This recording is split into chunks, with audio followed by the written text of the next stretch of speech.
Hi views, welcome back to our YouTube channel మన GK ప్రపంచం. యోని రంధ్రం చిన్నగా ఉంటే పెద్దగా చేయడం ఎలా? లావుగా ఉన్న క్యారెట్ లేదా వంకాయ లోని లోపల పెట్టి తిప్పుకోవాలి. యోని కింద భాగంలో నాలుకతో నాకుతూ ఉంటే అమ్మాయి ఏం చేస్తుంది? కోరిక తట్టుకోలేక అమ్మాయి అబ్బాయి తల పట్టుకొని యోని లోపలికి నెడుతుంది. గట్టిగా ఉన్న వక్షోజాలను నలపడం వల్ల ఏమి అవుతుంది? వక్షోజాలు వదులుగా అవుతుంది.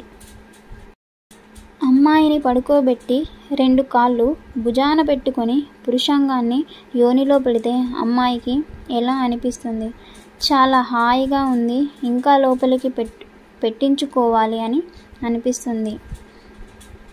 ఎలాంటి యోనిలో పురుషాంగం పెట్టి శృంగారం చేయడం వల్ల గట్టిగా శబ్దాలు వస్తాయి.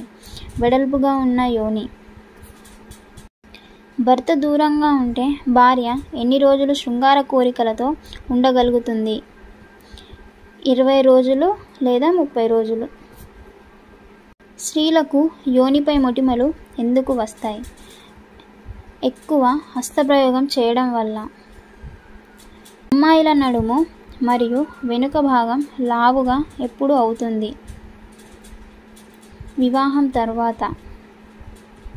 యోని లోపల నాలుక పెట్టి నాకుతున్నప్పుడు అమ్మాయిలకు ఏమి చేయాలనిపిస్తుంది?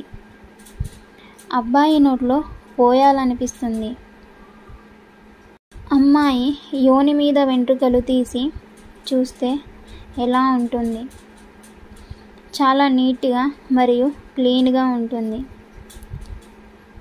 కొంతమంది అమ్మాయిలు యోనిని ఎలా శుభ్రం చేసుకుంటారు? సబ్బు యోని రంధ్రంలో పెట్టుకొని. పెళ్లి కాని అమ్మాయి రొమ్ముల నుండి పాలు వస్తాయా? అస్సలు రావు. Please do subscribe our YouTube channel మన జీకే ప్రపంచం.